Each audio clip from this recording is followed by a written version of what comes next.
Bem-vindo ao PME Executivo Podcast. Um podcast que dá a conhecer histórias de sucesso de profissionais, empreendedores e fazedores, bem como as ferramentas de produtividade que utilizam no seu dia-a-dia.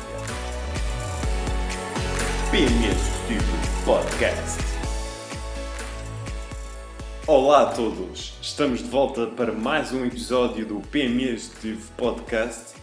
E para este, que é o 6º episódio, fomos à procura de um profissional da área de recursos humanos.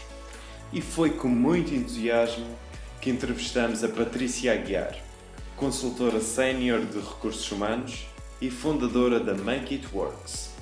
A Patrícia trabalha desde 2005 em recursos humanos e neste podcast vai falar sobre o seu percurso nesta área, sobre a criação da Make It Works e ainda vai revelar dicas para quem está à procura de emprego. Coloca os fones, aumenta o volume e desfruta deste podcast. Olá Patrícia, cá estamos nós no PME Executivo Podcast para falar de um tema que nos toca a todos. Hoje vamos falar de recrutamento e seleção de pessoas, entrevistas de emprego e ainda de gestão de recursos humanos. Acredito que será um podcast muito produtivo, ainda para mais que tenho a oportunidade de entrevistar uma profissional da área. Então, Patrícia, para quem não te conhece, qual a tua naturalidade, que idade tens e qual a tua formação? Muito boa tarde a todos. Muito obrigada, Tiago, por este convite, que aceitei com gosto e até com algum interesse. Estou desejosa de ver o que é que vai acontecer durante os próximos minutos. Portanto, o meu nome é Patrícia Aguiar, tenho 36 anos, sou natural do Funchal e sou uma apaixonada pela minha ilha, esta pérola do Atlântico. Não sei este cá. Já consideraste alguma vez? Já considerei, mas tenho uma ligação muito forte com a ilha e efetivamente não me conseguiria... Conseguiste ver já agora noutra ilha? Consigo-me ver noutra ilha, mas de férias. Muito bem. Eu gosto sempre de voltar a casa e às minhas coisas e àquilo que realmente é o sítio que me diz algo e que é também uma parte de mim. Relativamente a uma das tuas questões, em termos de enquadramento, qual a minha formação? Sim. Portanto, eu sou licenciada em Sociologia do Trabalho, já há muitos anos. Foi cá não temos. Fui em Lisboa, estudei no ISCSP. Acabei o curso em 2003, já tem muitos anos. Já tem alguns anos. Muito bem. Depois da formação na área da Sociologia, eu comecei logo a trabalhar na área do trabalho, na área dos recursos humanos. Portanto, em 2010 fiz uma pós-graduação em Estratégia de Recursos Humanos. E em 2015 voltei a fazer um investimento grande na minha formação e fiz um Master em Gestão de Empresas. Muito bem. Fora isso, tenho uma série de formações que fui fazendo, mais por gosto pessoal e interesse do que propriamente para constituir um currículo profissional. Isso acaba por já ir de encontro à pergunta seguinte, que sei que tens formação e certificação em PNL, não é verdade? Sim. O que é isto do PNL que se ouve muito falar, mas pronto, quem não conhece não vai muito a fundo da questão. E como é que podemos aplicar no nosso dia-a-dia? Sim, efetivamente eu fiz algumas formações na área da PNL, nomeadamente a PNL é uma sigla da Programação Neurolinguística. Programação Neurolinguística surgiu por volta dos anos 70 pelas mãos de duas pessoas, uma delas o Richard Bandler e a outra o John Grinder. Eu fiz formação da escola do Richard Bandler, com um grande amigo e formador que temos cá na região, nomeadamente o Practitioner e o Master Practitioner. Muito bem. Para além da PNL, fiz também algumas formações ao nível do coaching, que acaba por estar interligado, não é? Estão muito interligadas porque a PNL é a linguagem do coaching e numa altura em que se ouve tanto falar de coaching, toda a gente fala em coaching, mas o que é isto? Eu identifico-me muito mais com aquilo que é a linguagem propriamente dita do que com a ferramenta em si. Isto porque nós, quando percebemos o que é a PNL e percebemos que a PNL é a ciência da excelência, como eu gosto de lhe chamar, nós quando começamos a aprender PNL, e não é só aprender, porque nós podemos aprender muitas teorias e depois... Exatamente. A sabedoria está efetivamente na aplicação. Eu das poucas experiências que tive com um pouco de PNL, recordo-me também muito do poder das perguntas. Sim, as perguntas poderosas. Exatamente. Sim, que é algo que também existe no coaching. E portanto, é isso que leva às reflexões, é isso que leva a que exista uma mudança de um estado atual, uma passagem de um estado atual para um estado futuro e desejável, e portanto é um apelo à reflexão. Muito bom. E fugindo um bocado àquilo que é o conceito da PNL, mas explicando o que é a PNL para que todas as pessoas possam perceber. Efetivamente, a PNL é uma tomada, permite-nos tomar consciência da forma como nós pensamos, e tomando consciência da forma como nós pensamos, nós somos capazes de estruturar-nos de modo a que consigamos reagir de uma forma muito mais assertiva face àquilo que é a nossa realidade. Tu tens por acaso alguma referência, por exemplo, a algum livro que explore um pouco esta área ou vamos de encontro mais em termos de formação? Existe uma série de bibliografia que poderíamos falar relativamente à PNL. Existem muitos livros de desenvolvimento pessoal que eu costumo dizer que a PNL é a fonte de tudo aquilo que existe em nível de desenvolvimento pessoal, e existe muita coisa.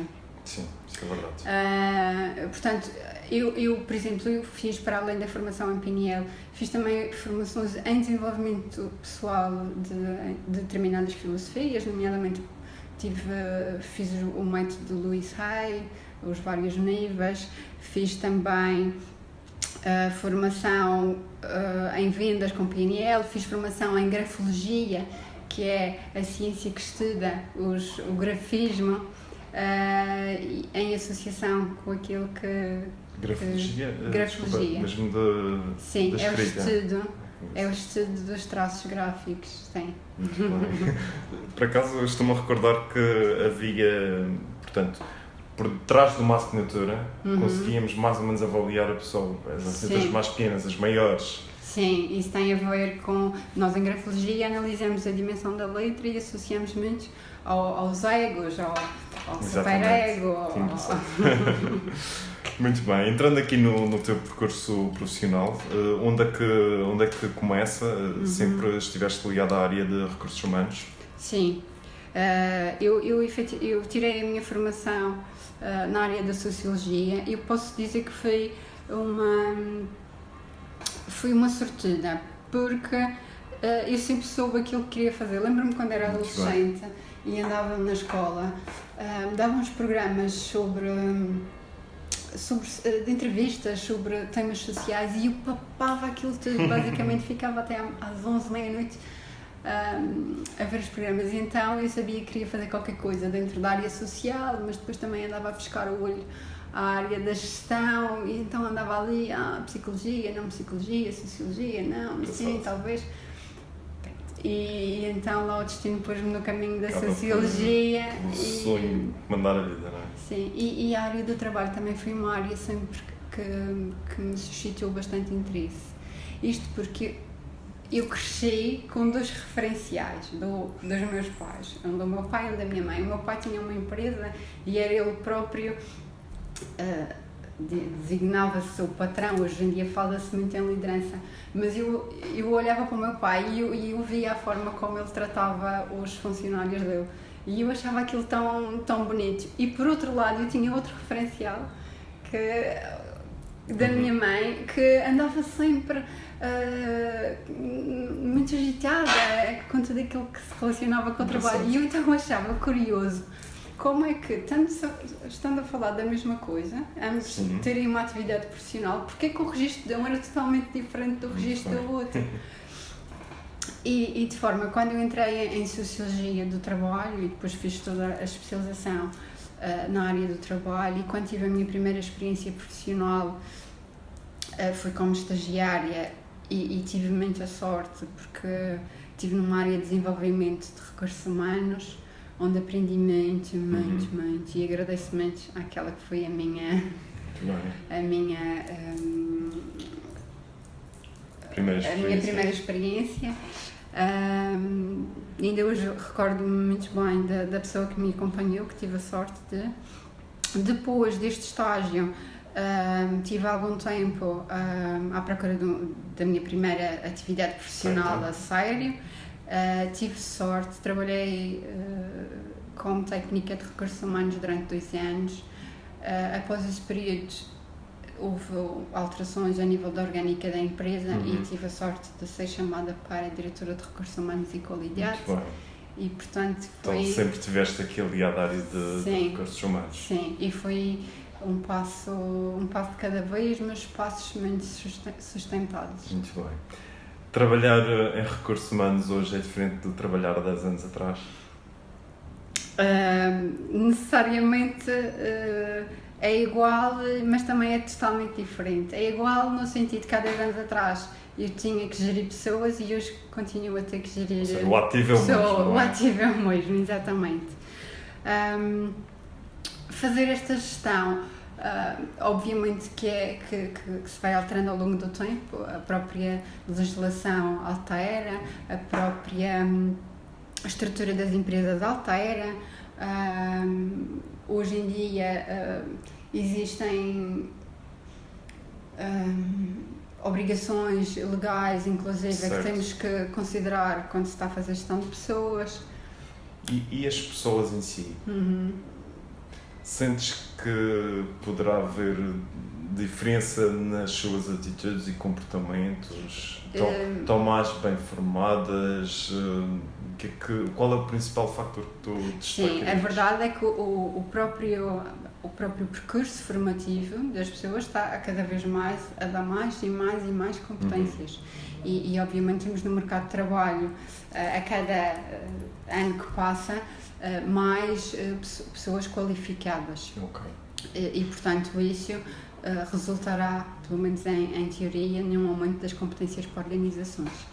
Mas não são só as pessoas que estão mais qualificadas, também surgem agora em diferentes setores no mercado, oportunidades, e hoje falamos muito de empreendedorismo, portanto, quando estamos a recrutar para uma empresa tradicional e quando estamos a recrutar para uma empresa de um setor de mais empreendedorismo, estamos necessariamente a falar de competências diferentes, mas sim, e acredito que dentro de 5 e 10 anos estaremos com certeza a contratar de outra forma, porque as necessidades das pessoas são diferentes e as necessidades das empresas também. Muito bem. As pessoas hoje sentem-se talvez menos presas? Sentes isso? Ou seja, mais dispostas a agarrar outra oportunidade de trabalho? Sim, as pessoas estão dispostas a evoluir. Ok. E portanto, se o evoluir tiver uma outra face da moeda que tenha uma carreira mais rotativa, que seja, sim, e as pessoas estão mais receptivas a isso. E já não há a ideia de que o trabalho é para a vida? Não, isso já está mais do que ultrapassado. Isso já... Muito bem. Claro que antigamente, se estivéssemos a falar há 15 anos atrás, era muito bonito ver um currículo onde a pessoa estava durante 20 anos numa empresa e fez durante 20 anos aquela função. Hoje em dia isso já poderá ser um entrave. Já poderá ser um entrave. Não é que demonstre, mas poderá ser um entrave se estiver a falar de agarrar naquela pessoa e tentar fazer um aumento de competências ou uma atribuição de outra função. E muitas vezes, e ainda disso aconteceu-me isto numa entrevista, tinha uma pessoa portanto, em entrevista e ela dizia-me assim, eu sei que o meu currículo não é o melhor currículo porque eu tive muitas experiências e andei a saltitar mesmo em termos de formação, e eu olhei para o candidato e disse assim, não, o seu currículo é perfeito como é. Porque isto só demonstra que você foi capaz de sair daquilo que era a sua zona de conforto e ter curiosidade de aprender outra coisa. Portanto, e dizia-me lá, mas a minha família diz toda que eu não fiz um percurso normal, mas a sua família não é você. Muito bem. E portanto, é agarrar nisso tudo que você sabe, e às vezes até brinca um bocadinho, mete isso tudo dentro da bimbi e veja o que é que vai ser daí. Muito bem. Saltando aqui para o próximo ponto, Make It Works. Sim. Como é que surge a ideia de criares a tua própria empresa de recrutamento e seleção, recursos humanos? Sim. Era um projeto que já estava na gaveta há algum tempo? A Make It Work surge porque eu trabalhei muitos anos numa empresa e essa empresa a determinado momento encerrou. Quando essa empresa encerrou, e tendo que eu tive 10 anos nessa empresa, eu já tinha um acumular bastante grande em gestão de pessoas e na altura eu tive um convite para ir trabalhar para uma outra empresa do setor da atividade, supostamente uma continuidade daquilo que eu já tinha feito até ao momento. Só que na altura eu tinha 33 anos e quando nós fazemos os 30, e isto não é uma coisa que se ouve dizer, isto é mesmo assim, só quando passamos pelas coisas é que as sentimos. Eu comecei a pensar o que é que eu estava a fazer com a minha vida e se era só aquilo que eu queria fazer, quase com uma crise existencial. E de maneira que foi nessa crise existencial, porque eu também acredito que as pessoas aprendem nos momentos de dor, que nós nos descobrimos e que nós identificamos em nós sonhos e coisas que ainda queremos conquistar. E foi isso que aconteceu comigo. Portanto, eu fui trabalhar para uma outra empresa, não me sentia satisfeita e não queria aquilo para mim, porque eu sempre tinha defendido que o trabalho era uma continuação da minha felicidade pessoal e, portanto, eu não podia estar em guerra com o trabalho. De maneira que, na altura... Estavas numa disputa interna. Era uma disputa, era uma guerra interna. E de maneira que, na altura, eu tinha uma vontade muito grande de voltar a estudar. E então... acabei portanto, essa situação de trabalho acabou por não se prolongar no tempo, veio a cessar e eu aproveitei essa altura como a melhor altura da minha vida. Não que não tenha sido bastante dolorosa, porque nós recebemos um papel de vai te inscrever ao desemprego. É muito doloroso. Mas eu decidi, no dia em que eu entreguei aquele papel, que eu ia fazer tudo outra vez, que eu ia dar a volta. Não sabia como, nem quando, foste nem de que forma, mas eu sabia que eu ia dar a volta. E de forma que, na altura, eu tinha vontade de estudar e então fui fazer este Master em Gestão, que era uma coisa que eu tinha vontade de fazer há muito tempo. E, paralelamente a isto, fui também tendo as minhas formações e fui evoluindo ao nível de desenvolvimento pessoal. E foi engraçado, porque eu acabei por, ao longo de 5 meses, que foi o tempo entre eu ter ficado sem trabalho, o tempo que eu andei a fazer formação e a descobrir-me também, que eu montei o projeto da Make It Works. E então, o projeto surge como? O projeto surge, primeiro, eu sempre tive vontade de um dia vir a trabalhar por conta própria. Talvez porque o meu pai também sempre tenha trabalhado por conta própria e ficou o gosto. E segundo, eu comecei a olhar para o mercado e comecei a perceber, o mercado madeirense, o mercado de trabalho madeirense, ou o tecido empresarial madeirense, é caracterizado por pequenas e médias empresas. Se considerarmos as médias grandes empresas que têm departamentos de recursos humanos, as outras não têm, mas ainda assim elas tem necessidades de recursos humanos. E depois comecei a analisar o que é que dá resposta a estas pequenas e médias empresas em termos de serviço de recursos humanos. E comecei a identificar que existiam, por exemplo, alguns advogados que prestavam assessoria, mas que não eram gestores de recursos humanos. Existiam algumas empresas de formação e cada vez menos no mercado, porque nós portanto, temos que saber ler alguns outros sinais que o mercado nos dão, mas que já não estavam a fazer consultoria sequer. Depois existiam algumas empresas de recrutamento de âmbito nacional e que também tinham estabelecimentos cá. Mas não existia nada que fosse específico para aquilo que é a nossa realidade. E então surgiu esta ideia de montar um serviço que pudesse dar resposta, e uma resposta multidisciplinar, porque é fruto da experiência que eu já trago e que fui acumulando ao longo do tempo, de tornar possível ter gestão de recursos humanos nas pequenas e médias empresas. Sim, foi daqui que surgiu e... Foi lançada, quando é que foi lançada a Make It Work? Em 2016. 2016, Sim. muito bem. Quais foram os principais desafios no primeiro ano da empresa? Todos. Mas aquele... Todos, possíveis e imaginários. 2 ou 3 ou um, aquele que te vem logo à mente. O primeiro ano foi muito exigente, mas provavelmente o maior desafio foi, ok, olha, eu preciso de liquidez mensal para isto. Certo. Como é que tu vais fazer? Okay. E gerir isto no primeiro ano, enquanto é novidade e enquanto as pessoas não conhecem, ainda que depois de se prestar o trabalho uma vez, pronto, as coisas tenham corrido bem e o cliente se tenha tornado repetente. E hoje tenho muitos clientes que trouxe desde os primeiros meses e agradeço. E os meus primeiros clientes foram amigos de muito contactos pessoais que me deram a mão e que hoje continuam a ser meus clientes e não só, e que recomendam. Exatamente, é boca a boca, não é? Muito bem.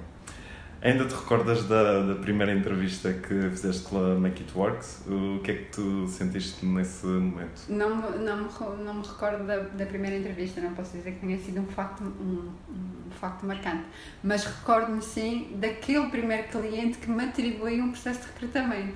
Olha, Patrícia, eu preciso que tu me faças o recrutamento para esta função. E pronto, e aquele foi o meu... este é o meu primeiro cliente a sério. Exatamente. E sim, lembro-me do momento. É aí que tu sentes power, que se possa assim dizer. É mesmo isto que eu quero fazer. Sim. E eu sempre gostei muito da área do recrutamento. Bem, excelente. E lembro-me perfeitamente dele dizer assim, eu quero que tu faças isto. E eu fiz-lhe o processo. E ele no fim disse-me, poça, quando lhe apresentei o relatório final, poça, Patrícia, tu vais mesmo ao detalhe. E ainda hoje essa pessoa está a trabalhar na empresa e ambas as partes estão satisfeitas e acho que foi um processo muito bem conseguido. Ainda bem que tocas aí num ponto que acaba por ser arriscado. Tens um papel de identificar uma pessoa e depois será sempre, neste caso, a Make It Work que identificou aquela pessoa como a mais acertada. Sim. E às vezes há muito poderá haver aquele tipo de situação que a primeira aparência poderá iludir, mas obviamente tu estás treinada, só assim dizer, para... É assim, tudo pode acontecer, até aquilo que eram as necessidades iniciais do cliente se podem alterar ao longo do tempo. Claro. E isso pode tornar o processo de recrutamento não tão assertivo. Sim, que há 10 anos ou assim não faz Agora, saber. A questão é, nós no momento em que iniciamos o processo, eu, por exemplo, eu gosto muito de falar com o cliente pessoalmente. Gosto muito de ir à empresa do cliente. Porquê? Porque eu quero entrar no mundo dele. Certo. Perceber qual é a verdadeira necessidade. Percebendo qual é o mundo dele e percebendo que palavras é que ele usa quando idealiza, inclusive aquilo que é o candidato que eles querem ter a trabalhar com eles. Eu já consigo procurar essas palavras quando estou a fazer o processo de recrutamento. Muito bem. Normalmente, após um momento em que eu, identifico a pessoa X como preferencial ou a pessoa X e Y como preferencial, normalmente eu já cheiro qual a melhor pessoa para referenciar. Mas após a entrada da pessoa na empresa, eu acompanho durante algum tempo, pelo menos até os 3 meses eu acompanho para saber como é que foi tanto o acolhimento como a integração, porque isso é decisivo para depois um bom desempenho futuro. Muito bem. Entrevistas mais pessoas à procura do primeiro emprego, ou desempregados, ou profissionais à procura de novos desafios? O que é que hoje calha mais na rede?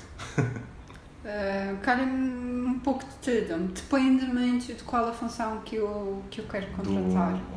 Se existe, do anúncio, por exemplo. Exatamente. Por exemplo, se eu for contratar para a área tecnológica, pode-me calhar mais primeiro emprego, porque são jovens que acabaram a formação e querem entrar no mercado de trabalho, ou profissionais à procura de um novo desafio. Mas isso aí já estaríamos a falar de uma função onde o profissional já tivesse que ter alguma experiência. Por exemplo, se estivermos a falar da área tecnológica, que é onde eu também atualmente faço muito recrutamento, desemprego não existe nesta área. Engraçado. Por exemplo, a área comercial, que é um tipo de recrutamento que eu também faço muito. Não existem muitos desempregados, mas podem existir pessoas à procura de primeiro emprego que tenham uma certa apetência comercial ou profissionais à procura de novos desafios. Normalmente o que eles vêm à procura é de algo que lhes dê ou mais competências ou que lhes permita entrar num outro setor de atividade ou que lhes permita ter mais rentabilidade em termos de remuneração, por exemplo. É um pouco de tudo, dos 3 públicos. Muito bem, excelente. No caso daqueles que têm trabalho, o que é que estes procuram? Mais salário, progredir na carreira ou simplesmente que estão insatisfeitos e querem mudar? Pode acontecer muitas vezes um desejo de evolução, que é aquilo que acontece na maior parte das vezes. E depois, insatisfação. Eu noto que cada vez menos é a remuneração que é um fator decisivo para que ocorra uma mudança. As pessoas neste momento abraçam projetos e não um salário. Não é que o salário não seja importante. Sim, acabam, obviamente necessitam de uma segurança, mas querem algo mais desafiante. Mas também quando se procura uma oportunidade de evolução profissional, tudo o resto vem atrás. Portanto, o que eles mais procuram é evolução, procuram formação, procuram alguém ou alguma empresa onde possam ter voz. Muito bem, excelente. Onde não sejam uma linha do Excel, mas onde sejam o profissional João, Francisco, Ana, certo. Onde seja uma pessoa. Muito bem, muito bem. Já se falou muito em revistas e sites da especialidade de recursos humanos do poder do LinkedIn na procura de novas oportunidades de trabalho. Sim. Qual é a tua opinião sobre o LinkedIn, principalmente para o caso do mercado de trabalho da Madeira? Eu tenho conta no LinkedIn, muitas vezes faço contactos no LinkedIn. Acho que o LinkedIn é uma ferramenta fantástica. Tenho muitas colegas no continente que utilizam o LinkedIn com frequência para apoiar os processos de recrutamento e seleção. Aqui na Madeira, eu noto que existe ainda alguma resistência tanto à adesão do LinkedIn, como mesmo as pessoas têm aderido ao LinkedIn depois em responder a eventuais pedidos de contactos, apresentação de propostas. Acho que as pessoas ainda não estão muito despertas. Não estão muito despertas, sim, acho que muito bem. É algo que poderá ser eventualmente melhorado ao longo do tempo. Muito bem. Vejo que as pessoas procuram diversificar, por vezes, o design dos seus currículos para que sejam mais apelativos e para fugir ao famoso Aeropass. Sim. O Aeropass já está mesmo fora de moda? Eu tenho mesmo que responder. Porque não? Certamente. Eu sei que aquilo que é a minha opinião não é o que se menciona em muitos cursos de técnicas de emprego, sim, aquelas formações técnicas de empregabilidade. Mas eu não me identifico com o modelo do Europass. Não digo para que ninguém utilize o modelo, não, utilizem. Se ele for bem utilizado, ele passa a mensagem. Muito bem. Agora, se eu estiver à procura de algo que me chama a atenção, não é quando eu recebo 100 currículos do LinkedIn, que às vezes 100 currículos europeus, como às vezes acontece, que eu recebo muitos currículos, que algo me vai despertar atenção. Muito bem. Porque nós vamos pensar assim, existem na história muitas personagens, certo? Que nós conhecemos. Alguma delas ficou famosa por fazer igual aos outros? O currículo é igual. Tem que se destacar. Exatamente. Ele tem que ter alguma coisa que se destaque. Ainda assim, muitas vezes dizem-me, mas o currículo europeu, eu até acho que ele funciona bem. Ok, é perfeito. A questão é, como é que eu vou estruturar? De que forma é que eu me vou vender através do currículo europeu da melhor forma? De forma que quem está a ler... Porque fazer um currículo não é se pôr no lugar de quem está a fazer o currículo. Eu tenho que, ao fazer o currículo, me pôr no lugar de quem vai analisá-lo. E é isso que muitas vezes... Acaba por ser o produto que nós temos que vender a quem nos está a recrutar. Exatamente. E já agora tens assim alguma plataforma para fugir ao Europass? Existe assim alguma... É sim, eu por exemplo, o meu currículo já não está atualizado há muito tempo. Mas existe uma aplicação e uma plataforma que se pode em www.canva.com. Aquilo tem uma série de currículos já pré-concebidos. Basicamente é agarrar, escolher o template que nós mais gostamos e colocar e editar com os nossos dados. Mas além do Canva existem outras. Basta fazer uma pesquisa e rapidamente surge. Sim. O essencial é nós, ao fazermos o nosso currículo, ao enviarmos uma candidatura, seja lá para que vaga for, nós transmitirmos através da nossa candidatura um pouco sobre nós. Mais importante às vezes do que um currículo. O que eu sinto é que o Europass está muito... obviamente está formatado, tem um padrão que tem que ser seguido. E ao utilizarmos outro tipo de template ou layout, poderá ser possível colocar outros pontos que sejam a favor a quem vai recrutar. E muitas vezes um currículo seja feito pelo próprio. Um currículo com... Não é o design que está em causa, mas um currículo feito, a imagem daquilo que é a pessoa, já transmite alguma coisa. E é isso que nós, quando analisamos um currículo, queremos ver. Ok, o que é que isto me transmite? E muitas vezes o Europass não transmite nada, a verdade é essa. Claro. Eu fico até... Já alguma vez o currículo não bateu com quem estavas a entrevistar? Já te aconteceu? Muitas vezes, sim. Que engraçado. Ok. Para quem está à procura de emprego, deve ter prudência na forma como utiliza as redes sociais? Aconselho muita prudência. Isto porque, normalmente, quando recebo candidaturas, eu recebo por e-mail.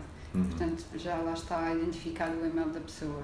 Eu rapidamente, com o e-mail da pessoa, eu chego a qualquer lado e eu consigo visualizar tudo aquilo que esteja aberto num perfil público. Muito Portanto, bem. da mesma maneira que isto é um recurso que nós, recrutadores, fazemos, quem diz eu diz qualquer outro colega, e portanto eu recomendo sempre alguma cautela na forma como se gera as redes sociais, fotografias que colocamos, observações que pomos, posts que partilhamos, isso tudo conta.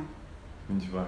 Isso obviamente é um ponto aqui importante que eu achei por bem questionar, porque por vezes podemos não ter essa noção na utilização das redes sociais, e já houve muitos casos conhecidos que até pessoas estavam a trabalhar, perderam o seu emprego da forma Sim. como atuaram. Sim, sim. E não só estando a trabalhar na forma como, ok, estou a trabalhar e vou gerir a minha rede social desta forma, mas também pessoas que estão à procura de um primeiro emprego, alguma atenção, alguma contenção nos perfis, pelo menos os perfis que se encontram abertos para que qualquer pessoa possa consultar. Muito Okay. bem, excelentes dicas aqui. Para concluirmos esta parte, 3 dicas para quem está à procura de emprego. Primeiro, uma coisa que é muito importante é saber o que me apaixona, Muito bem, engraçado. saber o que eu gosto de fazer. Se eu não saber o que eu gosto de fazer, qualquer trabalho que eu arranje será sempre uma seca. E já que eu tenho que trabalhar ou afetar o meu tempo a uma média diária de horas de 8 horas, que sejam as melhores 8 horas possíveis. Muito bem. E, portanto, tendo paixão por uma determinada área, também descobrir onde é que eu quero trabalhar. Porque nem tudo que luz é ouro, como se costuma dizer. Sim, mas ter uma organização de referência, por exemplo? Escolher onde é que eu quero trabalhar. Sim, é muito importante. Não disparar para todo o lado, talvez. Muitas vezes, olha, um exemplo muito claro, e a propósito dos currículos. Muitas vezes eu recebo currículos, vamos imaginar, a vaga de gestor comercial, e eu recebo currículos onde as áreas de interesse, objetivos, é assistente administrativo. É diferente. É diferente. Não há match aqui. Não há um alinhamento entre aquilo que eu estou à procura e aquilo que eu tenho como a candidato a sugerir. Foi o quê? Foi falta de atenção. Foi... Depois nós somos livres de pensar naquilo que entendemos. Por isso, responder ao anúncio tem a sua técnica. Muito bem. Okay. Portanto, paixão pelo que se faz. Saber onde é que eu quero trabalhar. Fazer uma pesquisa de mercado, estruturar qual é a melhor estratégia para eu chegar ao sítio X, com quem é que eu tenho que falar, qual é a melhor abordagem. Será melhor uma abordagem onde eu mando uma candidatura espontânea? Será melhor uma abordagem onde eu tento um contacto telefónico? Será a melhor abordagem uma apresentação presencial? Tentar saber. Ok. E outra coisa, ser muito resiliente. Muito bem. Desenvolver a resiliência é uma tarefa para todos os dias. Ter paciência, aceitar e agradecer. Então já são mais do que 3 dicas e os nossos ouvintes devem tomar nota, porque este podcast ainda não é passado escrito e, portanto, devem tomar nota aqui nestes minutos, que têm imensas dicas. E agora saltando aqui para uma área que é muito querida do PME Executivo, que é a produtividade. Como é que tu organizas o teu dia e a semana? Utilizas ferramentas físicas como um caderno ou uma agenda, ou preferes mais aplicações? Olha, eu muitas vezes costumo dizer que não sei como é que mentalmente tenho tantas coisas organizadas, mas é uma sorte que tenho. E que treino, porque também não é só ter as habilidades, Claro. porque também é preciso treinar. Mas em termos do meu dia, da minha semana, do meu mês, eu tenho sempre, uso no computador, uso no telemóvel, uso no tablet, o meu calendário do Google, onde eu tenho tudo o que faço, tudo o que seja informação de clientes, horários, tenho tudo previsto. Tenho que mandar um mail, tenho lá assinalado que tenho que mandar um mail naquele dia para aquele cliente. Acaba por ser um pouco gestor de tarefas também. Também. Muitas vezes coloco, vamos imaginar, contacto da empresa X, edito o espaço e depois já lá coloco no campo das observações o que é que tenho que fazer, o que é que tenho que enviar, o que é que ficou pendente. Pronto. Neste momento uso muito o calendário do Google, sim. E isto foi um desafio para mim, porque em 2016, quando eu abri a empresa, Eu até então eu usava sempre agendas. Em papel. E então tive que me preparar. Patrícia, tu vais fazer a mudança. Vais começar a usar o calendário do Google. Nos primeiros 2-3 meses aquilo às vezes ainda gostava e andava sempre cheia de papéis. Mas depois lá acertei e agora só não quero saber de mais nada. Esta aplicação dá para tudo. E em termos, tens alguma, por exemplo, algum dia da semana que fazes alguma espécie de revisão? Este dia está destinado para verificar os pendentes ou é no fundo no dia a dia que vais visitando todo esse, fazendo pontos de situação? Eu tenho sempre, todos os dias tenho cuidado de ir distribuindo. Olha, hoje tenho que fazer isto, amanhã tenho que fazer aquilo. Muitas vezes o que eu faço é, ao domingo, faço o balanço do que é que tenho que fazer para a semana, como se fosse um apanhado. Chamada uma revisão semanal, talvez. Isto é importante fazer esta semana, isto não é, isto se calhar posso passar para a próxima. Depende de como tiver a semana. Às vezes se estiver muito caótica. Muito bem, excelente. Tens por hábito tomares notas? Sim. E utilizas um caderno ou uma aplicação? Eu tenho no meu telemóvel e no tablet o Evernote. No computador eu uso muito pouco, mas no telemóvel e no tablet é sempre. Às vezes estou no exterior, qualquer coisa que me recorda, Evernote. E quando vou para clientes, sou apaixonado do Evernote. Normalmente, se tiver em trabalho em algum cliente, eu tenho sempre um caderno. Portanto, também gosto de papel. Muito bem, excelente. Atualmente estou a usar também uma outra aplicação para me simplificar algum trabalho, que é o Airtable, onde eu consigo fazer algumas listagens, por exemplo, de candidatos. Por exemplo, quero colocar de currículos de uma determinada área e quero classificá-los rapidamente.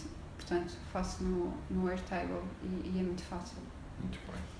No que toca a e-mail, como é que te organizas? Portanto, certamente utilizas alguma aplicação. O Outlook, sim. O Outlook. E tens, por exemplo, utilizas pastas para a organização da gestão de arquivo, ou pendentes, etc. Sim, normalmente tenho tudo por pastas por cliente. Pois dentro de cada cliente tenho lá os vários assuntos. Às vezes pode acontecer, por exemplo, dentro de um cliente faço vários trabalhos.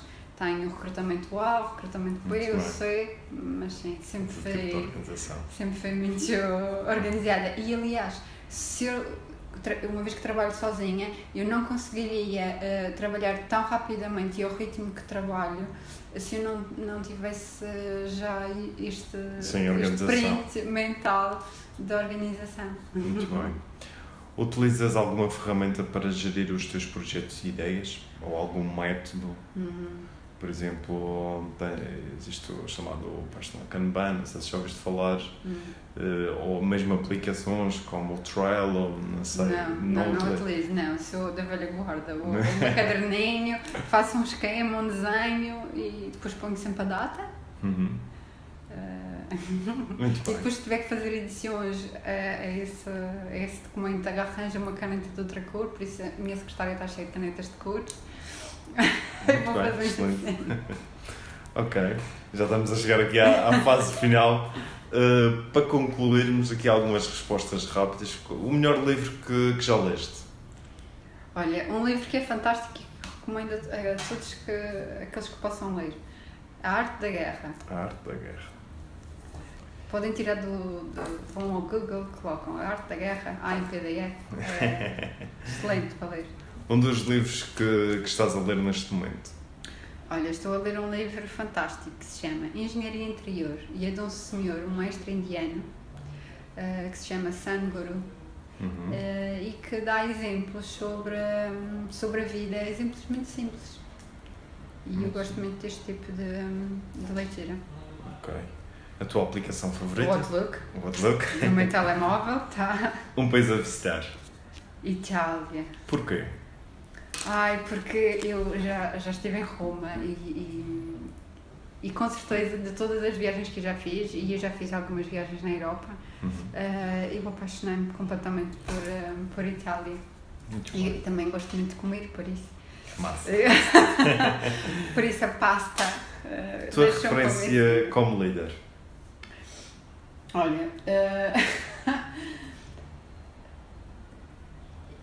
eu considero-me uma feminista, portanto eu vou escolher uma mulher. Muito bem. Eu vou fugir àquilo que é o padrão. Portanto, eu vou dizer a Oprah, a apresentadora americana. Sim. Porque ela é sinónimo de tudo aquilo que uma mulher que decide, que pode, é capaz de atingir. Muito bem, então já foi referenciada para a próxima Presidente dos Estados Unidos, verdade? Eu voto nela. Sim, acabamos por, sempre nas eleições, na altura das eleições norte-americanas, acabamos por ter o nosso candidato de eleição, porque entra pelo nosso ecrã, vamos não conseguir fugir. Quem te quiser seguir nas redes sociais, onde é que te pode encontrar? Por exemplo, como Facebook, LinkedIn, Olha, tanto eu como a empresa, como a Make It Work, temos página no Facebook, LinkedIn e Instagram. Portanto, o meu nome é Patrícia Aguiar, facilmente chegam. Vão localizar. Vão localizar e a Make It Works também, muito facilmente, é colocar Make, espaço, It, espaço, Works e facilmente aparece no filtro. Muito bem, Patrícia. Só tenho a agradecer a tua receptividade e disponibilidade para este podcast. Foram dadas aqui imensas dicas. Quem começa pelo fim poderá já saber que durante todo o podcast temos imensas dicas sobre recrutamento e seleção. E mais uma vez, Patrícia, obrigado por este tempo para o PMS Podcast. Obrigada eu e parabéns pelo projeto. É bom ver quando as pessoas têm paixão por aquilo que fazem, aquilo que são capazes de construir. Ok, muito obrigado. Obrigada. PME Executivo Podcast. Um podcast que dá a conhecer histórias de sucesso de profissionais, empreendedores e fazedores, bem como as ferramentas de produtividade que utilizam no seu dia-a-dia.